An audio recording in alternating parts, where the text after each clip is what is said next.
오늘 말씀도 영적 전쟁에서 강력하게 승리하는 전략 중에 하나입니다. 여러분들이 지금 영적 전쟁을 치르시느라 영적인 상처가 없는 것 같지만 영적인 스크래치가 생기고 또 상처를 입고 너무나 성령 충만해서 그것이 상처인 줄 모르고 또 이렇게 표대를 향해서 전진해 나가고 지금 행군해 나가고 있는데, 나중에 또 우리가 다운되거나 침체될 때 온전히 치유되고 온전히 빛 가운데 노출되지 않으면 또 이러한 처리되지 않는 얼룩이나 상처들이 여러분들을 계속 전진하지 못하도록 걸림돌이 될 수 있어요. 그래서 여러분들이 지금 영적 전쟁 가운데 온전한 위로부터 내려온 전략들이 필요하고, 변화를 향한 갈망이 필요하고, 또 여러분들이 온전한 지금 습관과의 전쟁 가운데 하나님의 습관으로 무장해 놓는 것이 중요합니다. 믿습니까? 그래서 오늘은 어떻게 보면 이기는 전략이죠. 그래서 물론 이 설교도요, 심고 거두는 법칙에 근거한 것인데요. 그 승리하는 전략이 뭔가, 놀랍게 거둘 수 있는, 어떻게 보면은 축복이 됐던, 기도응답이 됐던, 결실이 됐던 전략이 뭐냐? 바로 우리 말에 관한 습관이고 또 말에 관한 전략입니다. 그래서 오늘 이 설교가 굉장히 중요한 설교니까요. 여러분들이 또 은혜의 시간이 될 줄 믿습니다. 우리가 소개팅을 저도 20대 때 결혼 전에는 소개팅을 많이 해봤죠. 미팅도요. 소개팅을 해보면 정말 외모는 별론데, 그죠? 말을 청산유수처럼 잘하는 사람, 또 말을 굉장히 이쁘게 하는 사람은 외모에 상관없이 엄청난 매력이 느껴지기도 하잖아요. 그죠? 이것은 단적으로 말이라는 것이 단순히 의사소통의 수단뿐 아니라, 이 말이라는 것을 저도 참 오랫동안 설교도 해왔지만 또 가만히 말의 가치와 또 중요도를 생각해 보고 말이라는 것이 무엇인가를 정의를 계속 내려보면서 참 말이라는 것은 우리 인격이 흘러나오는 통로요 길이고요.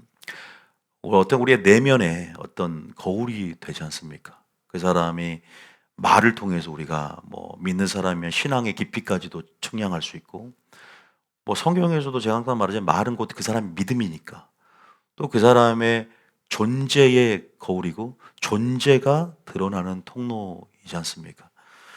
말이라는 건 참 이렇게 너무나 중요합니다. 말의 습관이 사소하고 작은 습관 같지만 여러분의 지금 열매 결과는 말의 씨앗이 어떻게 뿌려졌냐에 대한 결과일 수 있어요. 그래서 여러분들이 2026년도 어떻게 보면 영적 전쟁을 치르는 데 있어서 하나님께서 이 습관과의 전쟁, 말의 습관, 거룩한 습관과 옛 습관과의 전쟁 가운데 여러분들 어떤 말을 사용해야 되는가, 또 이 말에 있어서 여러분들이 오늘 전략을 받는 시간인데요. 어쨌든 지금 말이 얼마나 중요한가에 대해서 잠깐 말씀을 드렸어요. 그런데 하나님께서 어떻게 보면 우리 신랑이신 예수님께서 신부들을, 교회라는 신부 또 여러분들 각자들을 바라보실 때 흐뭇해 하실 때가 있습니다. 그리고 굉장히 사랑스럽게 바라볼 때가 있습니다. 어떨 때가 그럴까요? 성경에는 너희가 주를 기쁘시게 할까 무엇인가를 시험하라고 했지 않습니까? 그리고 하나님과 우리는 언약적인 관계 속에서 인격적인 관계를 맺고 있어요. 그냥 주인과 종의 관계도 아니에요.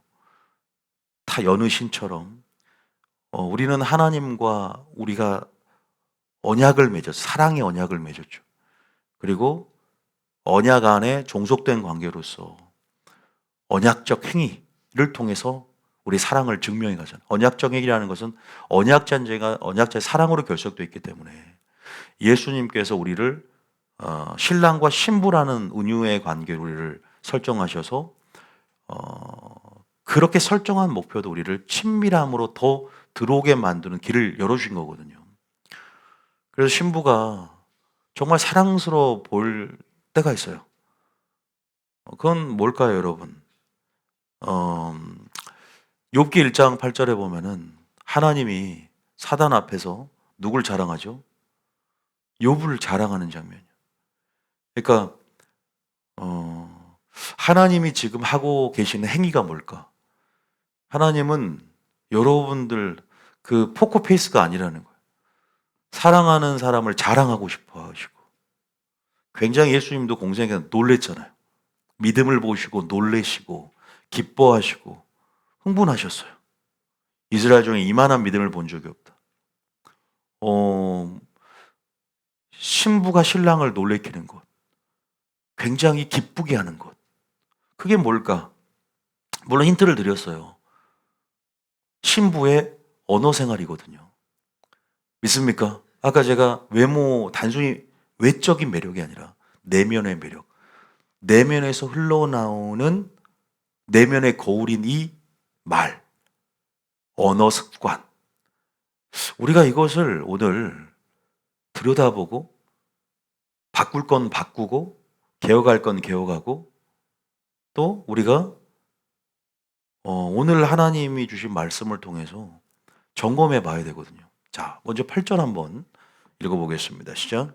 여호와께서 사탄에게 이르시되 내가 내 종 욥을 주의하여 보았느냐 그와 같이 온전하고 정직하여 하나님을 경외하며 악에서 떠난 자는 세상에 없느니라. 경외한다, 뭐 정직하다, 이거 다 말에 관한 거 부분이 있죠. 성경은 우리의 행실을 말과 행실로 두 가지 요소로 용이하게 예배적인 삶을 구분해 놔요. 그래서 빛과 소금, 말과 행실, 길과 행위, 다 말이라는 우리의 언어 생활이 다 들어있어요.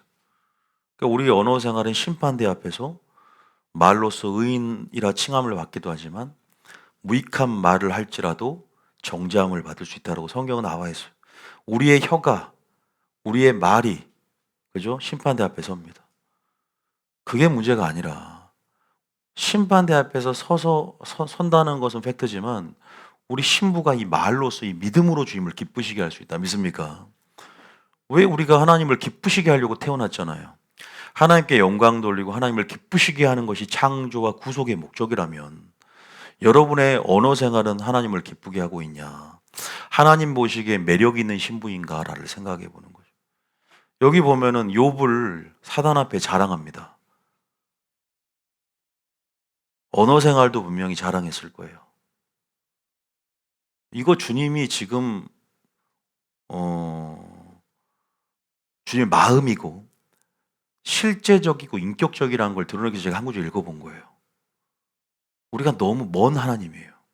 실제적인 하나님이 되어야 되는데 너무 관념적이고 추상적인 하나님이지 않나 싶어요. 어려움이 생길 때 나를 도와주는 하나님이라는 인식하지 못하고 어려운 거는 내가 해결해요. 내가 해결하니까 힘에 부쳐서 침체가 와요. 오랫동안 설교를 들어도 그것을 믿음으로 적용해서 나의 하나님, 아브라함과 이삭과 야곱의 하나님이 나의 하나님임을 먼저 인식하고 그 존재, 그 능력, 그 모든 걸 믿지만 오늘 나에게 할 거를 믿지를 못해요. 실존적으로 그러더라고요. 올 1월 달에 너무나 그런 사람들이 많아요. 너무나 많습니다. 분위기가 안 좋아요, 교회가. 이 영적 전쟁에 승리를 해야 되는데 물론 우리가 연약함을 알지만 말씀을 들은 것들이 지식이 아니라 여러분의 삶 가운데 능력이 되기 원하는 걸 주님이 더 큰 바람인 줄 믿으시기 바랍니다. 우리 몇 년 동안, 수년 동안 들어왔잖아요, 말씀을. 근데 아주 기본적으로 나를 도우신 하나님을 인식을 못한다는 게 이것은 순종이 부족해서 그래요. 성령 충만을 맛보고 성령 충만이 무엇인지에 대해서 이게 성령 충만이라는 걸 맛을 보면서 이기는 연습들과 이기는 결과를 계속 맛봐야 되는데 이게 너무 기도 생활이 부재하고 그러니까 그러거든요. 계속 연습하고 맛보고 느끼고 그래서 친밀함으로 더 익숙해져야 돼. 하나님이 익숙해져야 된다. 믿습니까? 이기는 게 익숙해져야 돼. 제가 이건 번외로 좀 말씀을 드리는 거예요. 하나님은 이렇게 우리를 자랑하고 주님은 지금 천상계에서 실제적이잖아요. 천사들 앞에서 여러분을 시인하고 자랑하고 주님의 언어 습관은요 생명입니다. 믿습니까? 우린 반면 우리 어떻습니까? 또 한 구절 읽어보게요. 스바냐 3장 17절에 읽어보면 또 읽읍시죠. 너희 하나님 여호와가 너희 가운데 계시니 그는 구원을 베푸실 전능자시라. 그가 너로 말미암아 기쁨을 이기지 못하시며 너를 잠잠히 사랑하시며 너로 말미암아 즐거이 부르며 기뻐하시리라 하리라. 주님이 이렇게 여러분들을 사랑하시는데 흥분 감추지를 못하는 거예요. 하나님께서는 구속사가요 감췄다면 십자가라는 사랑의 표현이 없는 거예요. 우리가 왜 사랑은 표현해야 됩니까? 왜 사랑은 나타내야 돼요? 표현하니까 물질로 감사하죠. 하나님께. 또 찬양으로 감사하죠. 표현이에요. 다 표현 못해도 나 표현하리라. 왜 그래요? 바로 그것이 신앙생활이니까. 소극적이 돼서는 안 되는 거죠. 주체할 수 없는 감사를 흘러나오는 사랑을 풀어내야 되고 표현하고 그것이 찬양이고 그것이 또한 헌금이고 그것이 감사입니다. 믿습니까? 왜 감사 헌금을 드려요? 너무나 기쁘기 때문에. 예배라는 것은 감사에 대한 응답입니다. 예배 자체가 감사입니다. 믿습니까? 근데 하나님이 본이 되잖아요. 주님이 숨깁니까? 숨겼다면 그 사랑이 나타나지 않았다면 십자가는 없습니다. 매일 표현해주고 있는데 우리 너무나 표현에 인색하지 않는가. 이게 바로 주님이 풀어내는 방식의 생명이고 주님이 이렇게 우리에게 나타냅니다. 여러분 보세요. 자랑하고 시인하고 먼저 고백하고 먼저 다가와 주지 않습니까? 근데 우리는 어떻게 반응하는가? 신부에 대한 신랑의 이러한 적극적인 반응에 대해서 우리는 어떻게 화답하는가? 여러분 신랑이 이런데 신부는 어떤 신부들에게 이 신랑이 하나님 매력이 느낄까요? 어떤 말을 쓸 때, 아까 제가 언어라고 힌트를 드렸는데 바로 우리 신부가 어떤 언어를 쓸 때일까요? 바로 신랑의 언어와 100% 동일한 말을 쓸 때 가장 왜? 주님은 자신을 닮은 사람을 사랑합니다. 할렐루야. 일 많이 봉사 열심히 한 사람이 아니라 서로 사랑하면 내 제자인 줄 알리라 그랬죠. 주님의 사랑이라는 본질이 그 속에 자리를 잡고 주님과 동일한 사랑을 갖고 동일한 말을 하고 동일한 행실 그것을 우리는 빛과 소금이란 말로 풀어줄 수 있어요. 동일한 말과 행실로 예수님과 거의 100%의 예수님의 언어를 쓰고 다시 말해서 예수님의 언어는 뭐죠? 바로 우리가 뭘로 배웠죠? 예수님의 언어를 선한 말이라고 배웠어. 예수님의 언어가 뭐죠? 바로 우리는 이것이 바로 선한 말이고 이것은 뭐라 진리로 배웠습니다. 우리가 선한 말을 해야 된다 그러죠. 진리를 우리가 우리 입에 담아야 되고 진리를 우리가 내 입에 무슨 말 하든지 하나님 말씀으로 하는 것처럼 한다면 이것이 하늘에 속한 이 언어를 바로 하나님 가장 기뻐하고 주님이 흡족해하며 가장 사랑스럽게 바라본다는 사실을 믿으시기 바랍니다. 그냥 우리가요 이거를요 그냥 지식적으로 받아들이면 교양 강좌 수준도 아니에요. 오늘은 지금 우리가 생명을 얻는 습관이고 생명으로 가는 길들을 제시하고 있는 거예요. 믿습니까? 가장 어렵거든요 이게요. 쉬운 것 같죠? 말을 바꾼다는 게 여러분 부부싸움을 할 때 저도 지금 뭐 부부싸움 안 한다면 거짓말이고요. 항상 같은 문제로 계속 싸우는 거예요. 바꾸면 되는데 말이 쉽게 안 바뀌더라고요. 왜냐하면 아침부터 저녁까지 변화에 대한 갈망이 일단 없어요. 문제 인식이 안 돼. 바꿔야 된다는 필요성이 내 속에서 막 동기부여가 되지 않는 거죠. 바꿔야 사는데 바꿔야 된다는 그 변화를 향한 갈망. 왜? 이걸 바꾸려면 에너지가 들고 대가를 지불해야 되고 의식해야 되고 노력해야 되고 근데 작고 사소한 습관이라고 치부해 가면서 큰 습관만 중요하다는 인식이 우리 안에 있는 거예요. 여러분의 삶을 만들어가고 여러분의 삶을 이끌어가는 것이 여러분이 내뱉는 말인데 부정적인 사람은 늘 생각이 부정적이야. 염세적인 사람은 늘 염세적으로 번뇌. 근데 바꿀 생각을 안 하고 나는 생긴 게 이렇게 생겨서 늘 부정적이고 염세적이고 비관적이고 나는 안 좋은 부정적인 것 먼저 봐. 그럼 평생 그렇게 살아가는 거예요.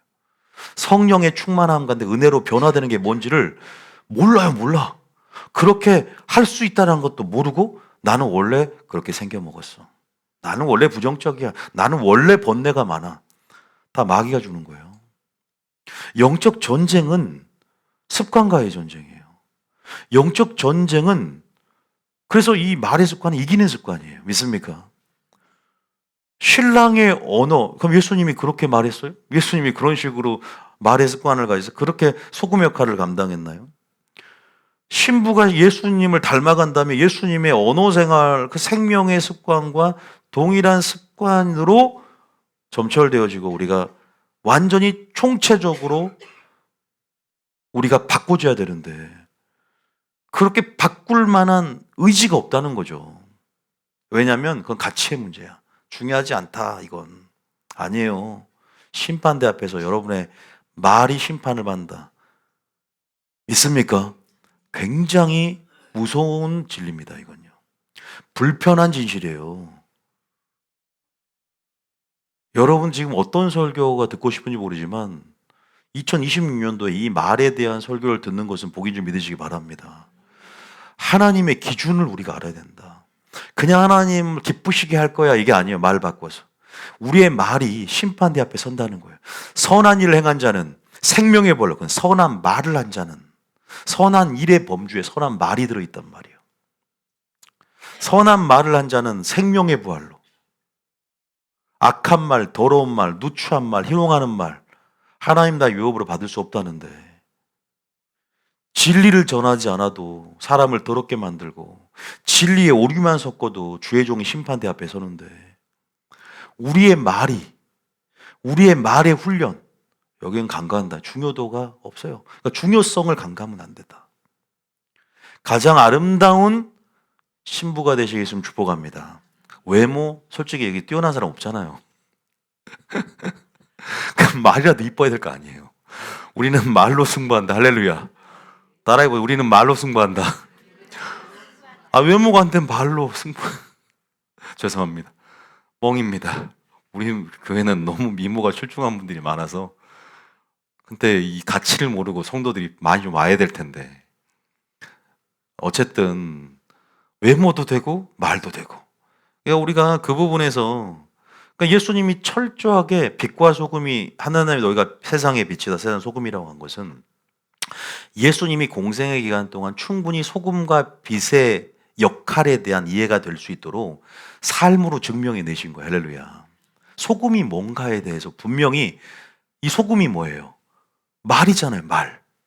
소금을 두고 서로 화목하라. 소금으로 골고루 화목하게 만드는 말씀. 그 말씀 자체셨고 그 소금의 역할을 할 수 있도록 화목해 하는 말씀을 우리 가운데 두신 거 할렐루야. 그러니까 소금은 보통 우리가 말씀으로 화목해 샬롬을 만들어내는 것이고 빛은 착한 행실로 예복을 단장하며 그죠? 착한 행실 하나님께 영광 돌리는 삶. 그래서 예배라는 것은 삶과 다시 말해서 우리의 말 아닙니까? 말과 행실.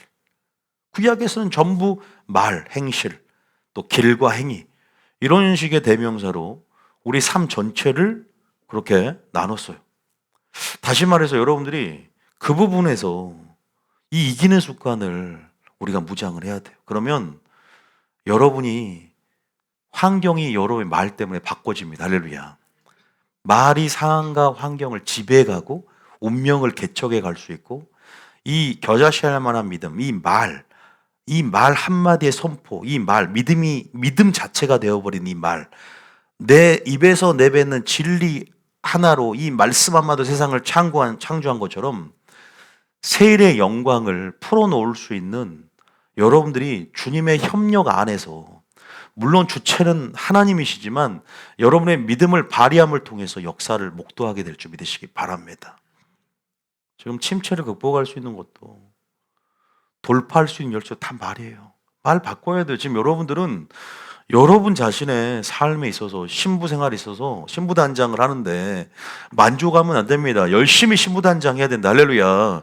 주님 오실 때까지 가장 가까운 내가 변화될 나의 영적 사각지대를 보면요.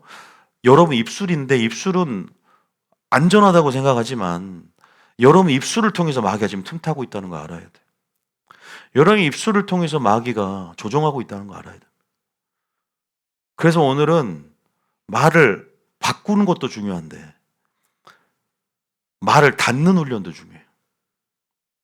그래서 여러분들에게 오늘 뭐 말에 대한 설교가 스펙트럼이 넓기 때문에 제가 그러나 대략적으로는 꼭 주시는 말씀이 있거든요.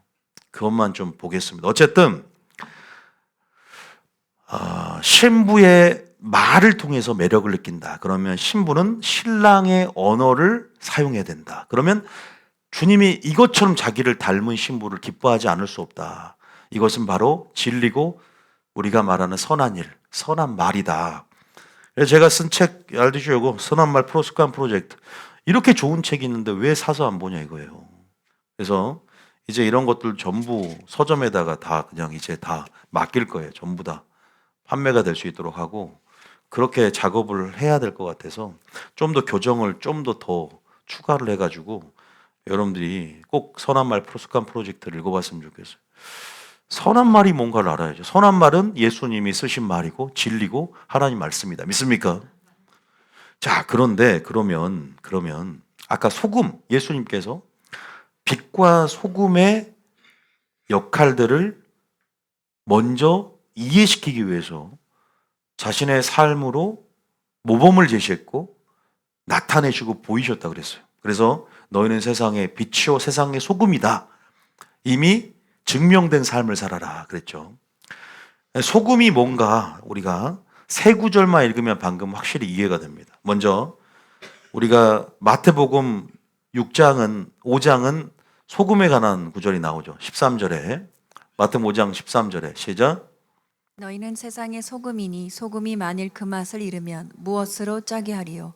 후에는 아무 쓸데없어 다만 밖에 버려져 사람에게 밟힐 뿐입니다. 하나님 나라 안에서 여러분의 정체성은 소금과 빛, 이거 굉장히 중요해요. 근데 13절에 소금이 맛을 잃으면 버려져 사람에게 밟힌다. 굉장히 무시무시한 말인데 여러분 소금의 역할이 뭔가 골고루 맛을 내게 하는 거잖아요. 이것은 그 공동체 안에 소금의 역할은 그죠? 어떻게 보면은 하나 되게 만드는 맛이 여기는 있고 여기는 없는 게 아니에요. 균등하게 맛을 하나 되게 만드는 거예요. 하나 되게 만드는 거예요. 그게 뭘까요? 자, 쭉 골로새서 4장 6절. 자, 골로새 4장 6절. 세 구절만 딱 그냥 이건 외워야 돼요. 암기해야 돼요. 소금 그러면 딱 알아야 된다고. 자, 시작. 너희 말을 항상 은혜 가운데서 소금으로 맛을 냄과 같이 하라. 말을 은혜 가운데 소금으로 맛을 낸과 같이 하라. 말이죠, 말. 그죠? 그 다음, 이건 샬롬의 공동체를 만들어가는 데 있어서 그 말은 뭐냐면 진리예요, 진리. 예수님의 언어, 진리, 하나님 말씀이에요. 은혜 가운데 살아있기 때문에. 자, 또 한 문절. 마가복음 9장 50절. 마가복음 9장 50절. 자, 시작. 소금은 좋은 곳이로되 만일 소금이 그 맛을 잃으면 무엇으로 이를 짜게 하리요. 너희 속에 소금을 두고 서로 화목하라 하시니라. 소금을 두고 제가 아까 하나 되게 하라. 평화, 화목, 화평 같은 말이거든요. 화목, 에이레네, 화평, 평화, 평강 다 같은 말이에요. 소금을 들고 하나 되게 하라. 자, 그죠? 소금의 역할이죠. 뭐 부패를 방지한다 이런 것들은 차치하고 여러분 이 문맥 안에서 지금 전체 흐름 안에서를 한번 살펴보자 이거죠. 또 고린도후서 6장 15절입니까? 고린도후서 6장 자, 몇 절이에요? 갑자기 생각이 안 나네. 고린도후서 6장 맞죠? 화목해 하는 말씀이 지금 고린도 5장인가요? 자, 5장 18절 시작. 19절에 시작. 곧 하나님께서 그리스도 안에 계시사 세상을 자기와 화목하게 하시며 그들의 죄를 그들에게 돌리지 아니하시고 화목하게 하는 말씀을 우리에게 부탁하셨느니라. 화목해 하는 뭘 부탁했다? 말씀을 부탁했죠. 그래서 너희가 화평함과 거룩함 없이는 주를 볼 수 없느니라 그랬잖아요. 거기서 화평함, 화목함은 우리의 말로 인한, 또 거룩함 우리의 행실로 인한 빛의 역할, 소금의 역할. 우리가 결국 말과 행실을 통해서 예수님을 드러내고 하나님의 영광을 드러내는 통로가 된다는 것이죠. 믿습니까? 신부단장회라는 것은 바로 이런 겁니다. 왜 기름을 우리가 공급받냐? 기름 준비라는 것은 결국 등을 계속 키우게 만드는 거예요. 등을 계속 등불이 있게끔 주님 오실 때까지. 등불이라는 건 결국 뭐죠? 우리의 말과 행실이에요. 믿습니까? 끝까지 흔들리지 않는 거죠. 기조의 변화 없이 그죠? 일정하게 아니면 계속 상승 곡선을 타면서 그 친밀함 안에서 기름, 성령의 충만함 가운데 빛과 소금의 역할, 그 소금의 역할을 잘 감당해야 될 줄 믿으시기 바랍니다. 이것이 바로 2026년 세부대 습관이에요. 할렐루야. 이 세부대가 세수를 담고 세일의 영광을 경험할 세부대 습관은 바로 이 말의 습관, 이기는 습관인 줄 믿으시기 바랍니다. 근데 우리가 어쨌든 이 소금의 역할을 이제 화평케 하는 말씀을, 선한 말을 우리 입에 두는 것이 참 중요하다는 걸 여러분 깨달을 겁니다. 그런데 우리가 이 선한 말 습관을 얘기할 때 주제가 되는 구절이 하나가 있었어요. 자, 먼저 에베소서 4장 29절 한번 펴보세요. 에베소서 4장 29절. 자, 시작. 무릇 더러운 말은 너 입 밖에도 내지 말고 오직 덕을 세우는 데 소용되는 대로 선한 말을 하여 듣는 자들에게 은혜를 끼치게 하라. 자, 무릇 선한 말은 제가 아까 진리라 그랬어요. 아까 소금의 역할을 감당을 하는 거죠. 화목케 하고 하나 되게 만드는. 그래서 저가 만약에 여러분들에게 온전한 진리를 전하면 우린 진리 안에서 하나가 된다. 믿습니까? 그게 진리의 파급력이고 영향력이에요. 근데 그만큼 악한 말의 파급력과 부정적인 영향력도 엄청나다는 것을 우리는 민수기나 성경 전체에서 배웠습니다. 누룩이 온 동에 퍼지는 것처럼 교회가 무너지는데 몇 마디 말이면 충분할 정도입니다. 오류 조금이라도 여러분들이 교회를 파괴한다는 거 배우지 않습니까? 설교가 그래서 중요한 거예요. 말이기 때문에. 여러분들이 무의식 가운데라도 또 셀 모임을 하고 주방 안에서든 뭐 어디 뭐 행사를 하든 여러분의 오고 가는 그 말이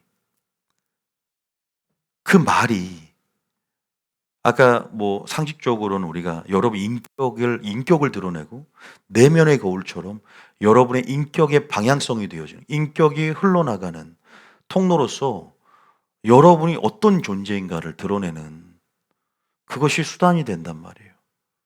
그래서 여러분의 믿음의 유무를 말을 통해서 분명히 판단한단 말이에요.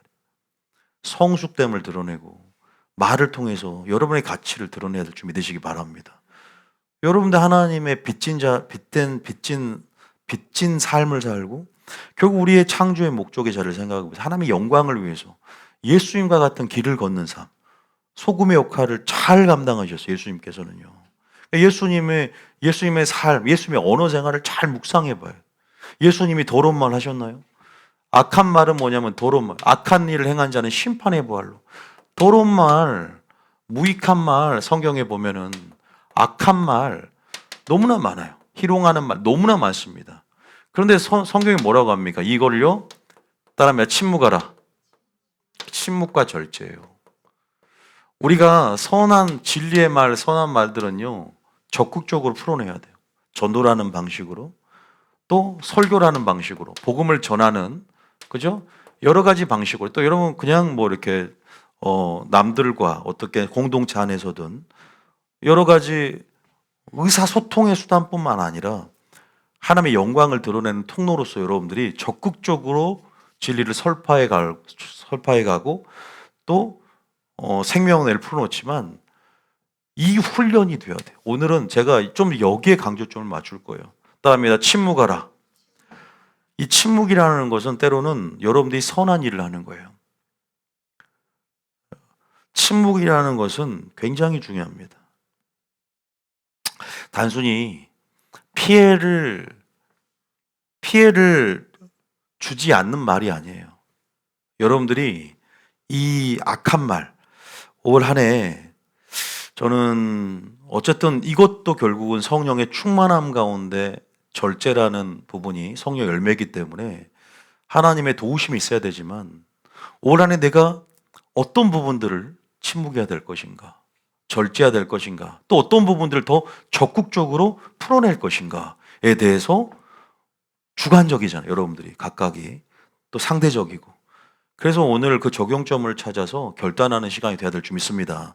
이걸 바꿔야만 해요. 그래야 이기는 습관이 되고 마귀에게 틈을 주지 않습니다. 마귀 여러분 입술을 조종한단 말이에요. 더 나아가 생각이 연결돼 있어요. 마음이 연결돼 있어요. 마음의 진리를 사운드로 입으로 내는다 그랬잖아요. 이제 물론 제가 뭐 나아가면 어떻게 우리가 그럼 말을 바꿀 수 있습니까? 그러면 뭐 습관을 진단하고 점검하십시오. 마음에서부터 입술의 훈련이 있기 때문에 마음에 하나님의 진리의 말씀을 채우고 하나님의 진리의 씨앗을 뿌리면서 마음을 정돈하고 마음을 가꾸고 마음을 확인해야 됩니다. 이렇게 얘기할 수 있어요. 그런데 그런 원리도 굉장히 복잡해지기 때문에 오늘은 침묵과 절제에 대해서 이 악한 말에 대해서 여러분이 쓰고 있는 이것이 자칫 공동체를 파괴하거나 가정을 파괴하고 또 나의 내면에 주님의 성품을 파괴하고 또 주님의 뜻을 오염시키고 우리가 악한 말의 원인은 진리의 부재에서 그 기인을 찾을 수 있거든요. 본질적으로 찾으면 너희 속에 진리가 없으므로 거짓말쟁이가 되는구나. 너희가 진리가 없으므로 나를 죽이려 하는구나. 예수님이 하신 말이에요. 진리가 없으면 하나님을 알 수 없답니다. 진리가 없기 때문에, 진리가 거할 자리가 없기 때문에. 왜?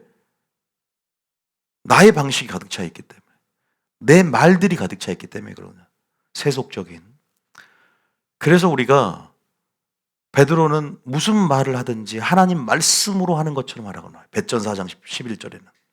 한번 잠깐 볼게요. 베전 4장 11절에. 베전 4장 11절에. 시작. 만일 누가 말하려면 하나님의 말씀을 하는 것 같이 하고 무슨 말을 하더거든. 이렇게 노력을 해야 되는데 이 기준을 가지고.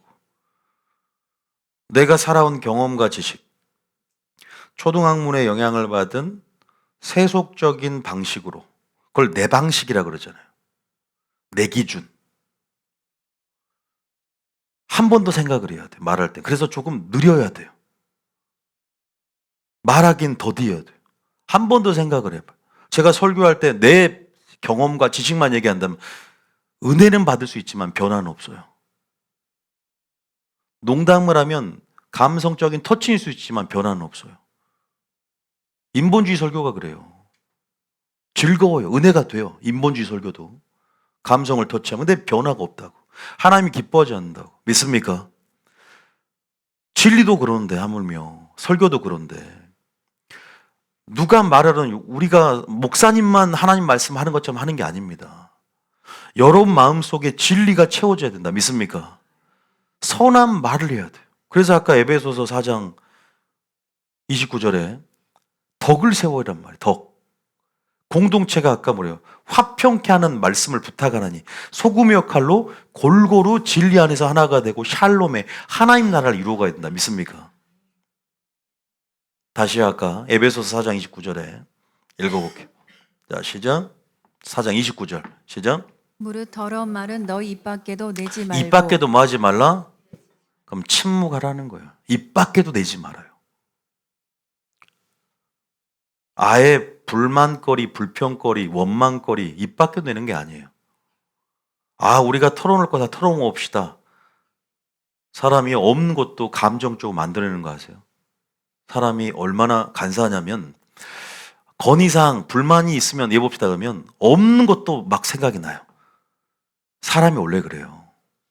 저는 사람의 감정이라는 것이 자기도 모른다는 거를 내 감정에 나도 속아요. 그러니까 감정은 변화무쌍하고 감정은 절대적인 게 아니잖아요. 감정을 신뢰해서는 안 돼요. 믿습니까? 하나님 말씀에 근거해야 돼. 할렐루야. 날씨와 같아요. 변덕스러워요. 정말 그래요. 우리는 미래를 모르고 우리 감정도 모릅니다. 내가 지금 예를 들면은 리더를 하는데 너무 힘들어서 내려놓으면 엄청 잘할 것 같아. 이제 막 일거리도 줄어들고. 근데 미래를 자기가 아나요.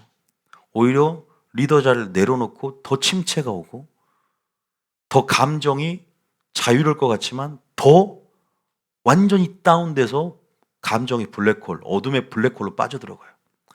그것까지 예측 못해요. 어떻게 될지도 몰라요. 본인이 그렇게 예상하는 거지. 그래서 우리는 항상 말씀의 근거에서 내 감정에 속지 않고 믿음을 발휘하고 주님의 통찰을 가져야 된다. 믿습니까? 섣불러서는 안 되는 거예요. 그래서 더러운 말은 입 밖에도 그냥 안 되고 하나님과의 기도로서 해결해야 돼요. 할렐루야. 그리고 그 어둠은 빛의 말씀이 들어오면 희석이 되고 상세가 되어주고 사라져요. 원망, 불평거리, 나의 아직 관점이 미성숙해서 그래요. 하나님의 관점이 들어오면 내가 잘못했구라는 걸 깨닫게 되는 거야. 내게 원망이 죽을 짓이었구나.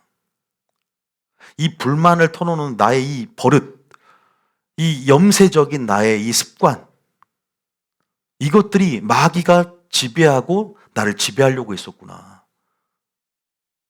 빛이 들어오면요, 깨닫게 되고 정말 뭐랄까요? 피 흘리기까지 싸우면서 변화를 향한 갈망을 가지고 습관을 가지면 좀 시간이 걸릴 수 있지만 고쳐집니다.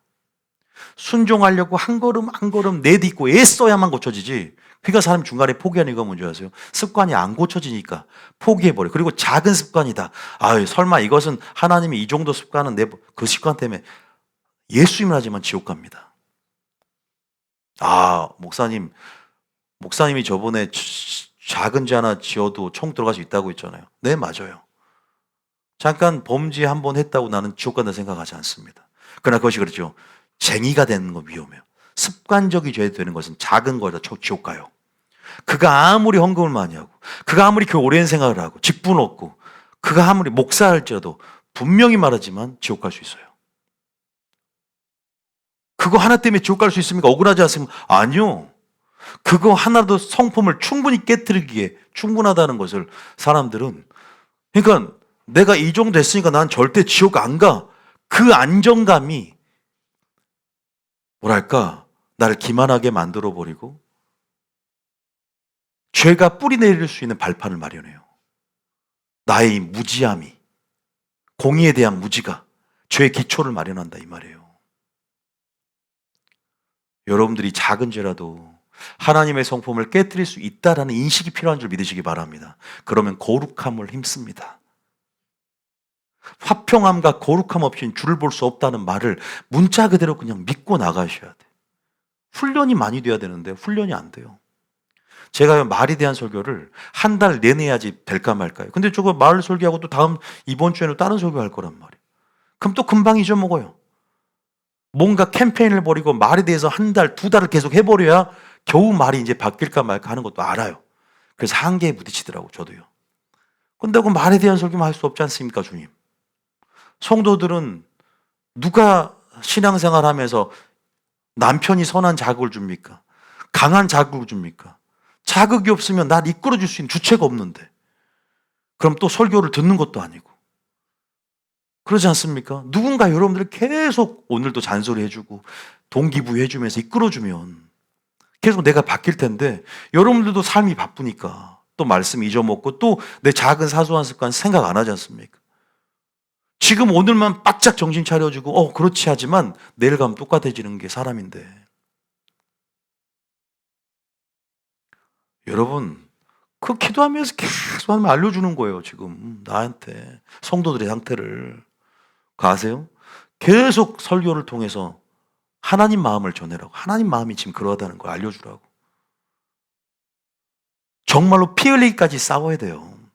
거룩함과 옛 습관의 전쟁이라는 사실을 알고 큰 변화가 아니라 작은 변화에서부터 그 작은 걸림돌이 여러분의 삶 무너뜨릴 수 있다는 인식과 함께 하나하나 지금은 총체적으로 변혁적으로 바꿔갈 때다. 세부대로. 할렐루야. 그럼 말 바꿔야 돼요. 말하는 습관 바꿔야 된다고. 부정적인 사람 바꿔야 돼 지금. 원망, 불평을 늘어뜨리는 거 습관이 된 사람들, 우리가 다 그런 버릇들이 있어요. 누구만 강한 게 아니라. 찔림이 된 사람들은 더 찔림이 되면 더 바꿔야죠. 나한테 하는 소리라고 생각해야 돼요. 설교 들을 때는 항상. 아, 하나님 나에게 하는구나. 나는 아니고 맨날 다른 사람만 하니까 내가 변화가 안 되는 거야. 주님 나한테 다이렉트로 지금 하고 계시네 라는. 그래서 그것을 바꾸라 했잖아. 감사로 바꾸고 찬송으로 바꾸고. 할렐루야. 근데 해석이 바꾸면 바꿔지는데 관점이 바꿔져야지. 이 상황에 대한 해석과 관점이 바꿔져야 돼. 근데 문제는 이 상처 때문에 부정적이 되기도 하거든요. 근데 그 상처는 부메랑 효과처럼 상처는 내 속에 변형을 해서 내 안에 깊은 열등감의 뿌리, 죄의식의 뿌리가 돼버려요. 이 겹뿌리는 계속 자라가요. 쓴뿌리가 돼요. 그러면 나도 더럽게 하고 교회도 더럽게 하죠. 이거 처리 분명히 해야 됩니다. 큰일 납니다. 믿음이 발휘가 안 돼. 상처 때문에. 근데 상처는요 반드시 치료해야 될 부분이지 덮고 세월이 약이라고 넘어갈 게 아니에요. 계속 반복돼. 이 상처 때문에 교회를 떠난 사람은 이제 뭐 상처 때문에 교회를 떠났으니까 해결될 것 같죠. 그 다음 교회에서 또 그걸로 반복이 돼요. 계속 옮길 때마다 그 상처 문제가 해결이 안 됐기 때문에 계속 반복이 되는 거예요. 반드시 예수님 안에서 말씀으로 내적인 치유와 함께 해결해야 되고, 그 치유를 받는데 좀 아프거든 수술 때가. 그러나 그걸 돌파하면서 인내하면서 습관을 바꿀 때 어느 순간 깨끗해진 나를 보게 된다. 할렐루야. 그게 신부단장이에요. 조금 한계가 있어요. 저도 여러분들을 제가 같이 공동체 생활하면서 오늘 내일 계속 잔소리를 퍼부으면서 그냥, 청년들은 그래도 계속 잔소리를 퍼부으니까 그래도 조금씩 변화가 되고, 어제도 그냥 막 1시간 동안 내가 막 난리를 쳤어요. 웃고 있는 사람이 있는데 침체 올 땐 그렇게 내가 퍼부어요 막. 근데 장년부들은 그렇게 못하잖아요. 가정이 있고 나이가 있으니까 제가 막 그렇게 조금은 권면해드려도 직설적으로 말을 못해줘요. 상처받고 다 나이대가 있기 때문에. 설교 그러니까 좀 한계가 있어요. 진짜 혼나고 싶은 장년 있습니까? 없어요. 저도 저희 교회는 또 나이들이 많기 때문에 제가 어느 정도 설교를 통해 할 수 있지만 청년부처럼 해드리기가, 그게 한계라는 게 좀 안타까워요. 그게 보인단 말이에요. 무엇이 부족한지, 어떤 점들을 얘기해 줄지. 근데요, 사람은요, 단점을 얘기하면, 책망을 하면 나가 떨어지는 게 사람이거든요. 목사님 다 들을 수 있습니다. 아니에요. 절대 못 들어요. 잔소리 해 주십시오. 아니요. 상처받아요. 그게 당장은 괜찮아도 한 달 후에 생각이 나요. 목사님 나의 단점을 봐버렸어. 이제 그게 자기 방어 기제가 무너져 있어요. 틈이 됩니다. 그래서 그 한계가 있다는 거를 많이 느껴요. 어디까지 내가 이분의 단점. 이분이 어둠의 역사가 틈탄 것 같아. 근데 말을 못해. 돌려서 말을 해. 귀신이 가득 차 있는데. 좋아지겠지. 설교를 빛이 임하면 스스로 깨닫고 돌파하겠지. 그런 적도 굉장히 많았어요. 저는요, 딱 보면 원숭이가 보여요. 어둠의 역사가. 원숭이 5마리가 들어있는 게 보인단 말이에요. 옛날에 그 사람을 목양실 데리고 왔더니 허리를 활처럼 이면서 축사하니까 귀신이 떠나가더라고. 근데 제가 여러분들에게 귀신이 들어있다 그러면은 축사할 때 보통 많이 교회 떠나거든요. 왜? 원래 그런 사람이 그러거든요. 축사할 때.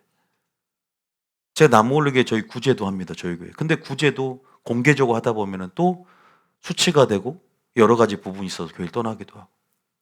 그러니까 여러분들이 그 부분에서 늘 함께 의식을 가지고 기도하면서 적용점을 찾고 성령께서 직접 여러분들을 안수해 주시고 인도해 주시고 그분을 만질 수 있도록 여러분들이 의식하면서 그렇게 나가면 될 줄 믿으시기 바랍니다.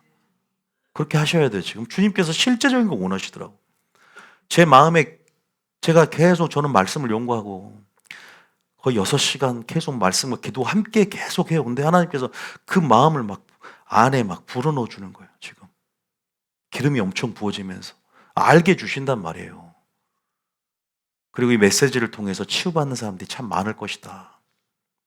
근데 타 설교, 타 성도들이 이 말씀을 치유받는 것보다 저는 제 양들이, 실제적인 등록 성도들이 치유받고 돌파하고 하나 되고 변화되고 주님의 기쁨이 되는 성도가 되기를 그렇게 갈망하고 원합니다. 할렐루야. 여러분, 그냥 저는 대리자이라고 생각하시고요. 제 입에서 나오는 하나님 메시지, 그 음성을 들으십시오. 저를 보지 마시고요. 저를 보지 말고 그 하나님의 메시지 안에 그 성령이 교회들에게 주신 음성을 들을지어다. 그 음성을 들으십시오, 그냥. 그러면 상처도 안 받아요.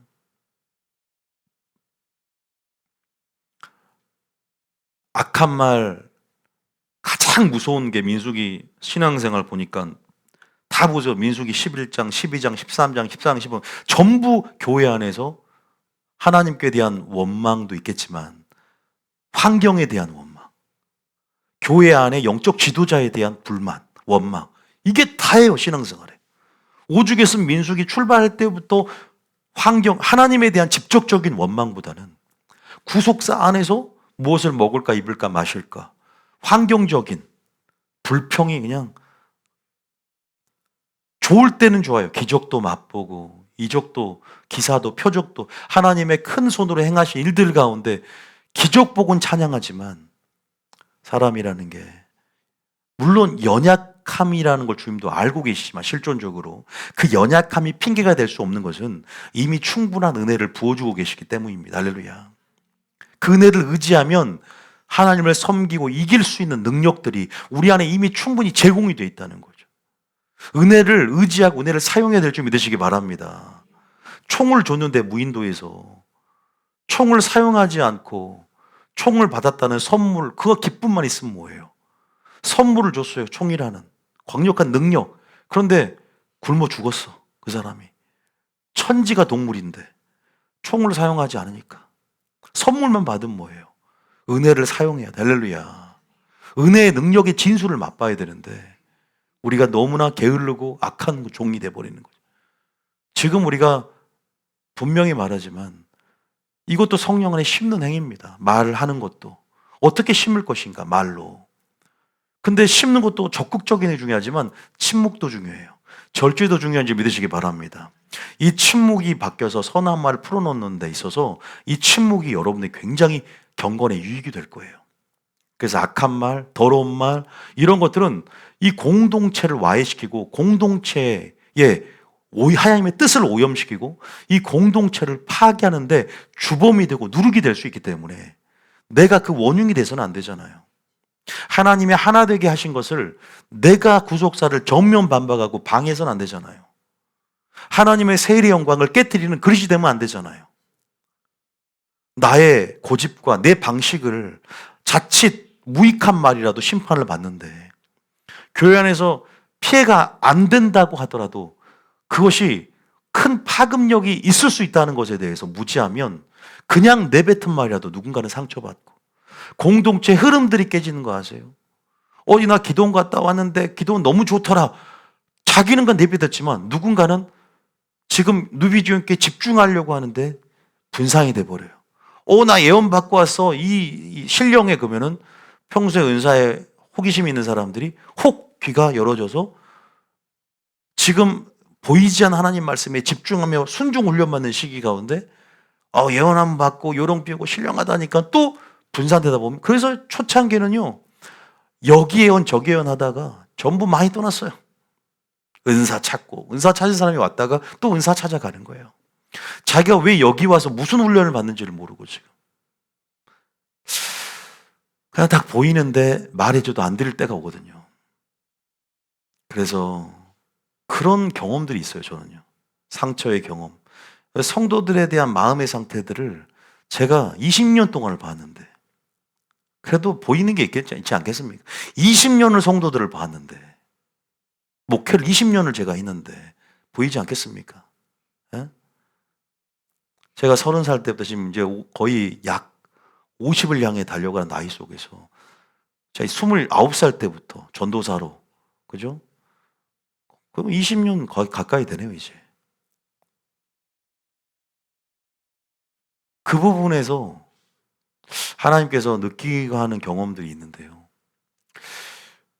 교회 안에서 정말로 이 마귀가 하나님의 구속사, 하나님이 행하고자 하는 뉴비전교의 새 일들을 이 목사는 진리가 아닌 오류를 전해 성도를 속여 만들고, 성도들은 성도끼리 또 진리를 지키지 못함을 통해서 성령이 평안에 매는 줄로 하나 되게 하심을 지키지 않고, 결국은 악한 말도 아니야, 어떤 무익한 말, 어떤 그냥 무심코 내뱉는 말이 소리는 사라지지만 그 영향력, 부정적인 파급력이 온 동에 퍼져서 무너지기도 한다는 거죠.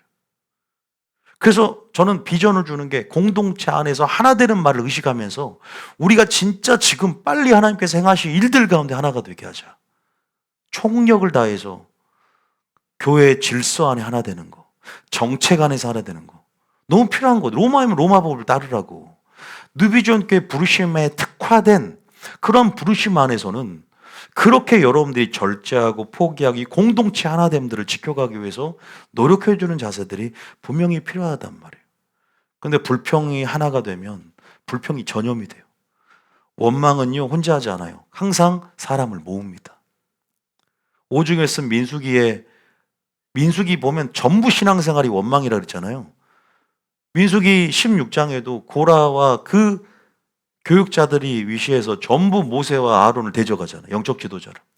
주님이 살아서 산채로 그냥 땅에다가 그 원망을 방관했던 사람들조차도 그 편이 있던 사람 전부 다 산채로 넣어버렸어요. 하나님의 구속사를 맡고 하나님이 지금 구속사 가운데 하나님의 계획 가운데 이끌고 있는데 얘들이 방해를 하니까 지도자를 세워서 하나님 이끌어가는데 지도자가 사라져버리면 하나님의 구속사가 어떻게 진행이 돼요? 하나님은 영적 지도자를 세워서 기름 부어서 그렇게 하나님 이끌어가는데, 그러니까 하나님이 안 되겠다 싶어서 직접 간섭을 해요. 근데 백성들이 이 광경을 다 봤는데 이튿날 전부 누가 모세 아론을 원망해요. 하나님이 새 일을 행했는데도 모세 아론을 원망해요. 그게 민수기 16장에 나옵니다. 이 원망은 이렇게 무서워요. 와, 믿음이 하나님의 기적을 보고 하나님의 새 일을 보면은 정신 차릴 것 같지만, 모세가 이렇게 설교했는데도 정신이 안 차는데 저 같은 사람이 전에서 다 변할 거라고 생각은 안 하거든요. 민수기 16장에 보면 나와요. 그게 민수기 16장 잠깐 봐보면요, 41절인가요? 하나님이 산채로 땅을 갈랐는데도 봐보세요. 읽어만 봐보세요. 41절에 시죠? 이튿날 이스라엘 자손의 온 회중이 모세와 아론을 원망하여 이르되 너희가 여호와의 백성을 죽였도다 하고. 여호와의 백성도 아니라 원망하는 백성인데 여호와의 백성이라고 지금 미혹돼 있잖아요. 와, 여러분 봐보세요. 그러니까 이때 누가 얼마나 죽었냐? 14,700명이 죽었어요. 그래도 또 주의 종이라고 중간에 산 자와 죽은 자 가운데 용서해달라고 기도해주는 이 아론을 보세요. 민수기 14장은 열 정탐꾼 사건인 12정탐꾼이죠. 열 정탐꾼이 부정적인 보고를 하니까, 와, 이 부정적인 이 감정을 타고 마귀가 그 파급력이 얼마나 위험한가 봐. 그래서 하나님께서 교회 안에서 왜 원망하지 말라는 줄 아세요? 한 사람이 멸망은 좋지만 온동에 퍼지기 때문에 이 죄의 전염성은 악성 종양과 같다는 표현을 쓰는 거예요. 그러면 하나님의 세일의 비전들이 와해가 되고 그 비전 킬러들이, 그죠? 때로 떼거지로 달라붙어서, 그죠? 비전 메이커, 다시 말해서 하나님의 일들을 꾸려나가는 사람들을 전부 다 숨통을 막아버리는 거예요. 민수기 14장 1절에 봐보세요. 온 회중이 그 열 정탐꾼의 부정적인 보고를 듣고 어떤 줄 아십니까? 교회 안에 공동체가 전부 다 쑥대밭이 돼버렸어요. 1절에 시작. 온 회중이 소리를 높여 부르짖으며 백성이 밤새도록 통곡하였더라. 뭐라고 하냐? 2절에 이스라엘 자손이 다 모세와 아론을 원망하며 온 회중이 그들에게 이르되 우리가 애굽 땅에서 죽었거나 이 광야에서 죽었으면 좋았을 것을. 3절, 4절, 5절 전부 다 뭐 한 지휘관에서 애굽으로 돌아가자는 거예요. 야, 시내산 율법을 받았고 성막을 하나님께서 이렇게 건립하라고 그래서 율법을 수여받고 성막 가운데 이제 하나님이 함께 하겠다라고 그 영광을 경험했던 이들이 이렇게 불신앙적인 말로서 신성 모독적인 말로서 이렇게 될 수 있다는 것을 봐보세요. 여러분 주님 기적 본다고 해도요 금방 내일 배반할 수 있어요. 뭐가? 여러분이 환경적으로 힘들어지면 우리가 이렇게 연약합니다. 그래서 우리가 무엇을 붙잡느냐. 그래서 이미 신약 시대에 은혜의 수단들이 주어졌고 신앙이라는 것이 영적 전쟁이고 우리가 점진적으로 되어져 가지만 그래서 저는 그 일체의 비결들 신앙의 목표를 설정하고 성령 충만하며 우리가 준비되어질 것들에 대해서 계속 알려주고 있는 거거든요. 우리는 우리 자신을 믿어서는 안 됩니다. 믿습니까? 굉장히 한계성을 가진 연약한 무능력한 우리 자신을 빨리 인정하며 은혜를 의지해 가야 된다. 믿습니까? 그리고 연습해 가야 돼. 이기는 연습, 이기는 습관. 제일 중요한 게 먼저 말을 바꿔야 돼. 말을 바꿔야 돼. 말. 이 말은 뭐 어떻게 될까요? 교회에서는 아까 더러운 말을 입 밖에 내지 말라는 게 뭐예요? 공동체를 생각하는 거예요. 그리고 공동체만 생각하는 게 아니라 내 자신을 생각해요. 내 삶은 내가 내뱉는 말이 나의 삶을 이끌어간다. 소리는 사라져서 사라진 것 같지만 영향력은 내 세포가 들었고 남아요. 무의식 가운데 남아요. 내게 능력주인 자리에서 내가 모든 것을 할 수 있느냐고 외치면 말대로 따라간다. 할렐루야. 예수 이름으로 선포하면 믿음의 눈을 열면 그대로 되어진 거를 이미 실상을 보고 증거를 얻으며 우리가 영의 눈으로 영적 세계에 속한 하나님 나라에 속한 것들이 이루어졌다는 것에 대한 인식이 필요하다. 할렐루야. 시야가 넓어야 돼요. 근데 맨날 현실적인 눈만 가지면 안 돼요. 이 광야에서 죽었으면 좋았을 것을 이 사람들이 초신자가 아니라 이 사람들이 광야 민수기 10장까지 얼마나 큰 은혜를 경험했던 자들이 홍해가 갈라진 걸 봤고 하나님 재앙 무슨 재앙이 10가지 재앙입니까? 예?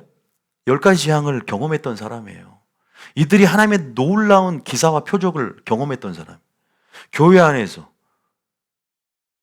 그런데 이런 고백, 실존적으로 어떻게 보면 우리의 영적 실상의 단면들을 민수기는 분명히 신앙생활 가운데 제시하고 있어. 보여주고 있는 것이다. 여러분들이 그래서요, 이런 영향을 참 많이 받습니다. 원망하고 이런 불평을 막 우리가 막 일어나요. 우리 안에 일어나는 부분들이 있는데요. 근데 이것들은 보통 우리 안에 원래 그 어릴 적부터 형성된 상처의 반응이기도 하지만 교우의 영향력이기도 해요. 물론 여러분들이 모든 교우와 하나님 하나 되기를 원하지만 여러분들이 스스로가 영적 감염, 영적 전이의 영향력을 받는 측면에서 안 좋은 영향력에 노출할 필요는 없는 거예요. 내가 이 사람과 만남을 통해서 안 좋은 영향력을 받고 믿음이 떨어지고 내가 믿음을 잃으시지 못한다면 관계 단절이 필요한 거예요. 그거 여러분 성경적인 겁니다. 여러분들이 꼭 그걸 알아야 됩니다. 자, 잠언 13장 20절 읽어볼게요. 이 성경의 잠언은요, 여러분 지혜서인데요. 잠언은 하나님을 사랑하라 보다 뭐가 나온 게 뭔지 아세요? 이렇게 동행하지 말라 이런 표현이 많아요.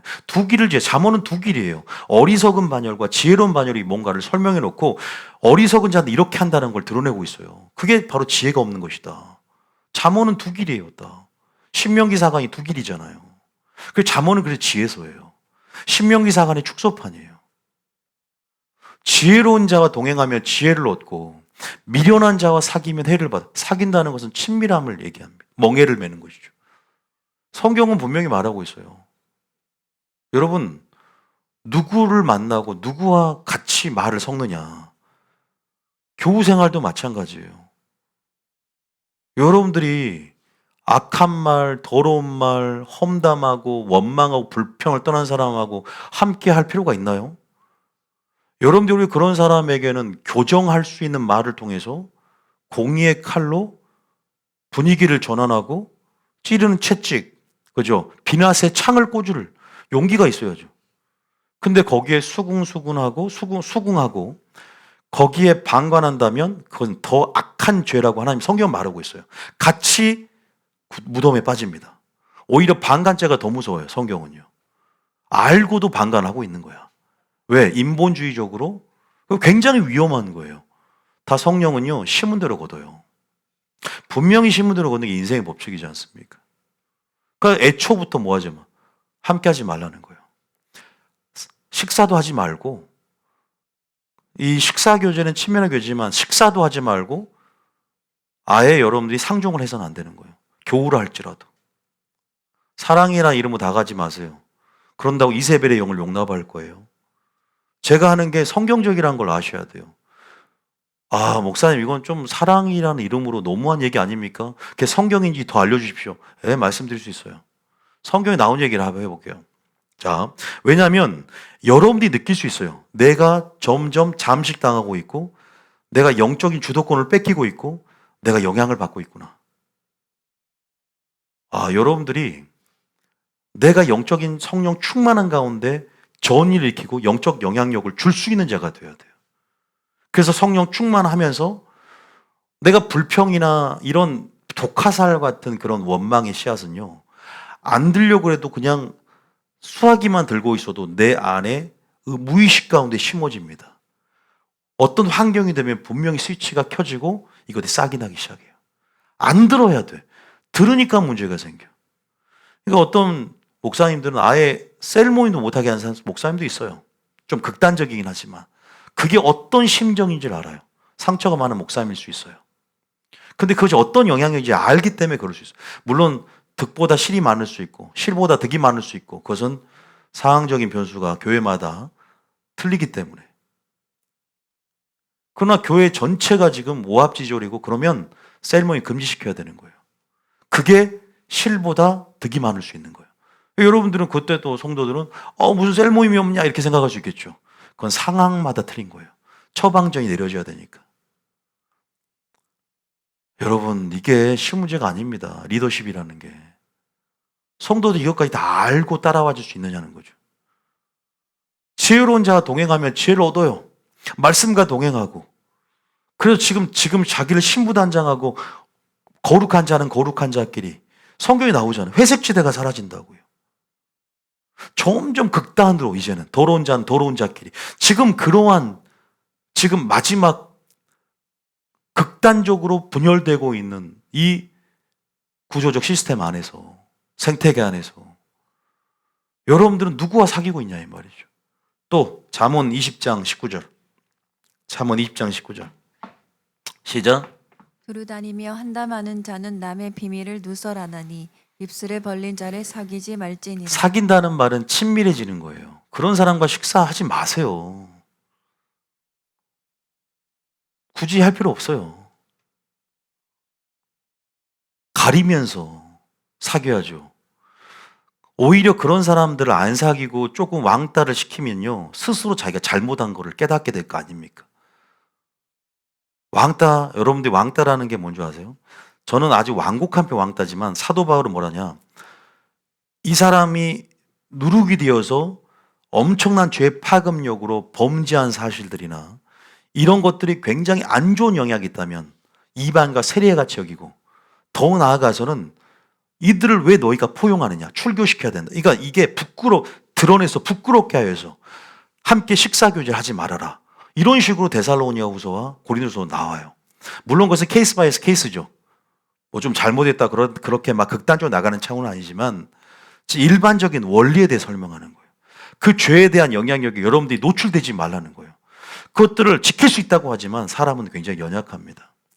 스스로가 그 원흉이 돼서는 안 되지만 이 원망이라는 것은 당을 짓는 바로 근거가 되기 때문에 여러분들이 그렇게 되면요, 손해가 되는 거예요. 유익이 되지 않고 결국은 어떻게 될까요? 구속사를 정면 반박해서 하나님의 대적자가 될 수 있어요. 하나님을 멸시한 자가 될 수 있다고. 영적 지도자를 원망하는 것이 하나님을 멸시하는 것이고, 만약에 그가 하나님의 기름 부어서 하나님이 머리신 예수님이 이끌어가는 구속사의 여정이라면 여러분들은 거기에 대한 모든 대가를 희생을 치러야 돼요. 엄청난 거. 회개하지 않으면 큰일 날 상황이 생기는 거죠.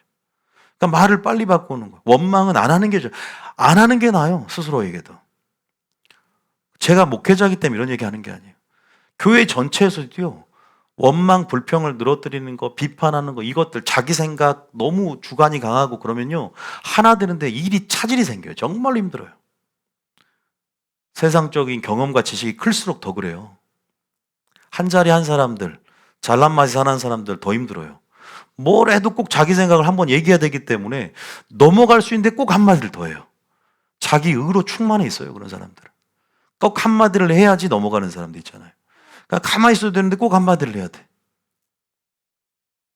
그건 알아 생각해 보지만 습관이 되면, 죄의 영역이 안 되는 영역이 될지라도 습관이 되면 죄의 길로 빨리 들어갈 수 있는 지름길이 될 수 있어요.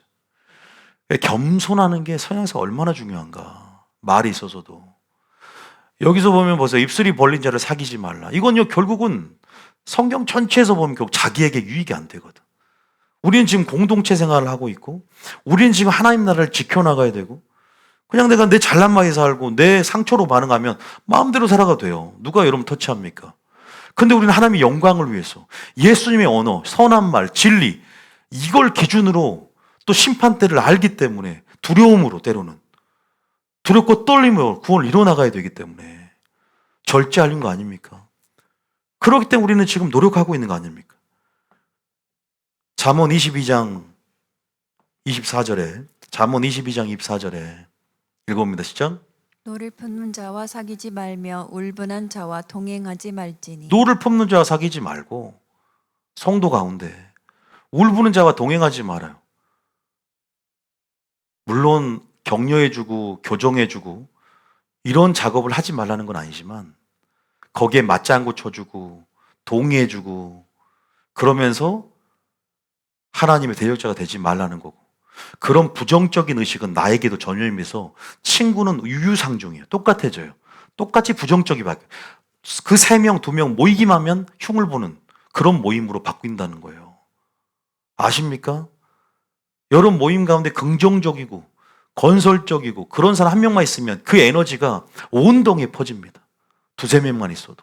그러면 원망한 사람까지도 자기가 잘못한 줄 알고, 나만 이상한 사람이구나. 그렇게 바꿔가기 시작하는 거예요. 25절 나오잖아요. 영적 전이. 그의 행위를 본받아 내 영혼을 올무에 빠뜨릴까 두렵다. 입술은 영혼과 연결되어 있어요. 입술은 축복과 연결되어 있어요. 믿습니까? 입술이 영혼과 연결되어 있단 말이에요. 여러분의 입술이 축복과 저주와 연결되어 있다는 걸 알아야 됩니다. 그냥 입술이 따로 띄워넣어서 그냥 단독적인 사역을 하는 게 아니라, 입술이 여러분 지옥과 연결되어 있고 입술이 심판과 연결되어 있어요.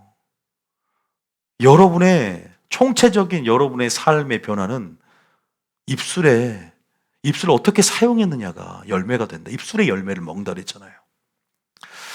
성경은요, 지금 올 한 해 선을 긋고 관계를 정리할 사람들을 얘기합니다. 시편 1편에 진짜 복 있는 사람이 어떤 자인 줄 아세요? 시편 1장 1절에 읽어봅니다. 시편 1장 1절에. 자, 시편 1장 1절 시작. 뭐예요? 시작. 복 있는 사람은 악인들의 꾀를 따르지 아니하며 죄인들의 길에 서지 아니하며 오만한 자들의 자리에 앉지 아니하고. 그죠? 죄인들에게 서지 마십시오. 오만한 자리에 앉지 않고요, 악인들의 꾀를 따르지 마십시오.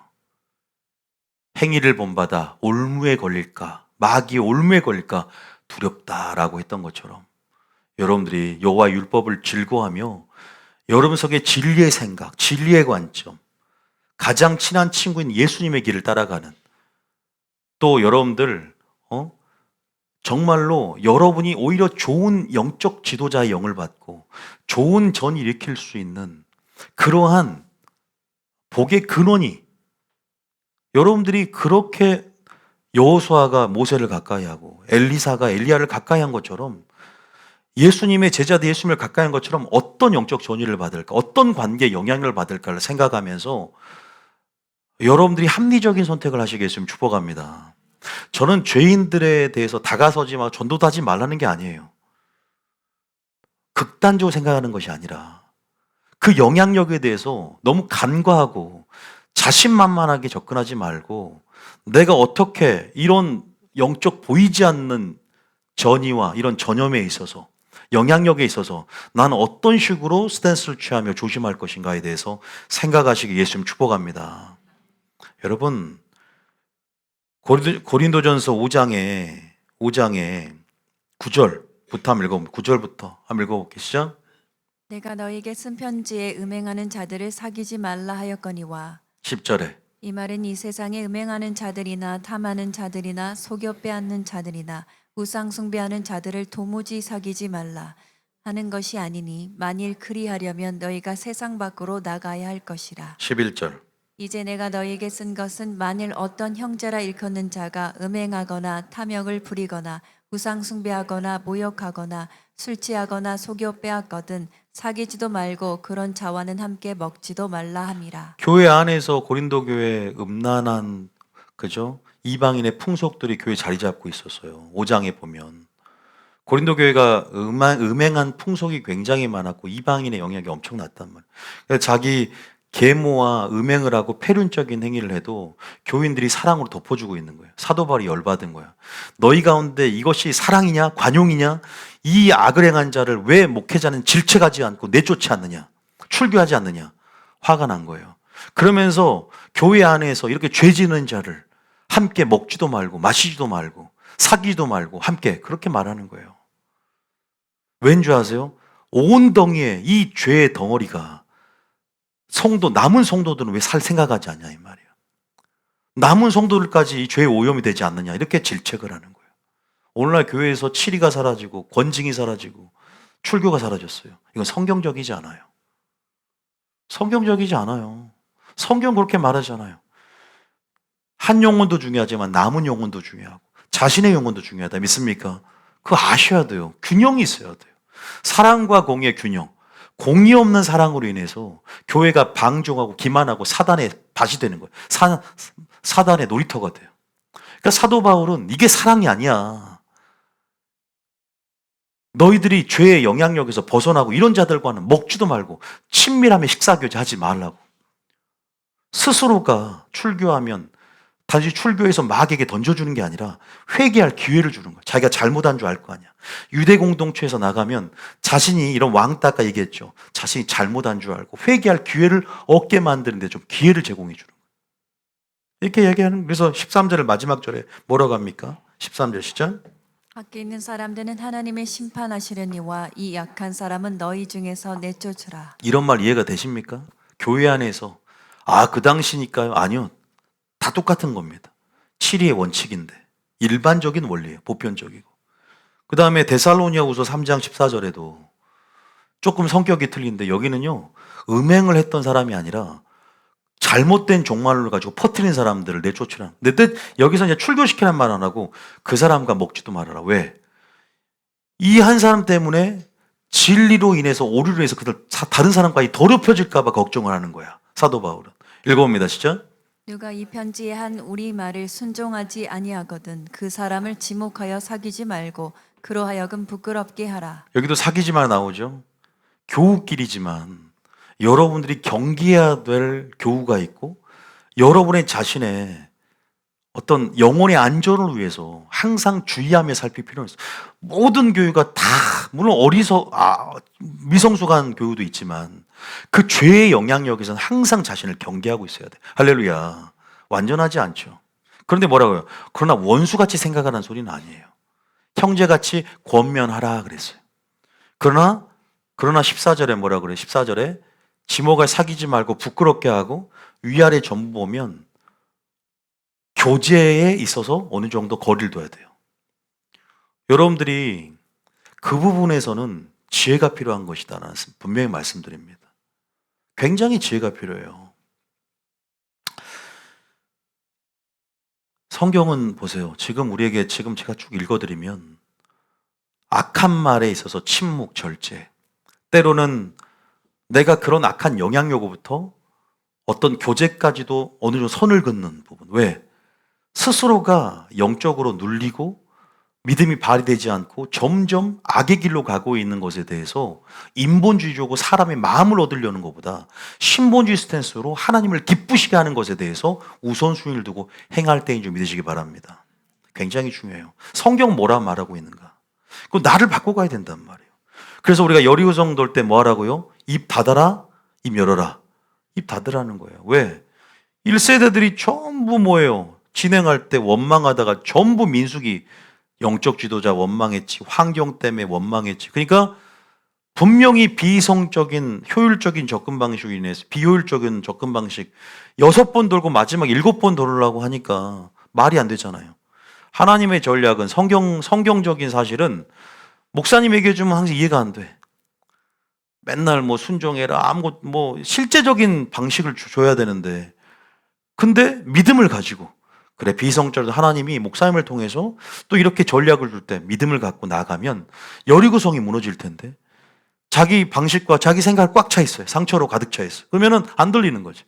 근데 그때는 입을 딱 닫아야지. 침묵을 해야지. 믿고. 왜 입을 내는 순간 불신 원망 때문에 하나님 말과 우리의 동요간다. 믿습니까?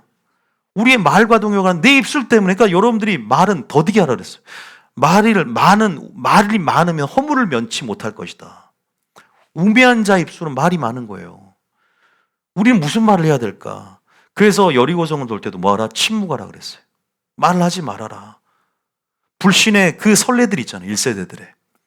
그러니까 말하지 않고 마지막에 한꺼번에 이구동성 외칠 때 여리고성이 무너졌고 여러분들 세례요한의 아버지가 사가랴입니다.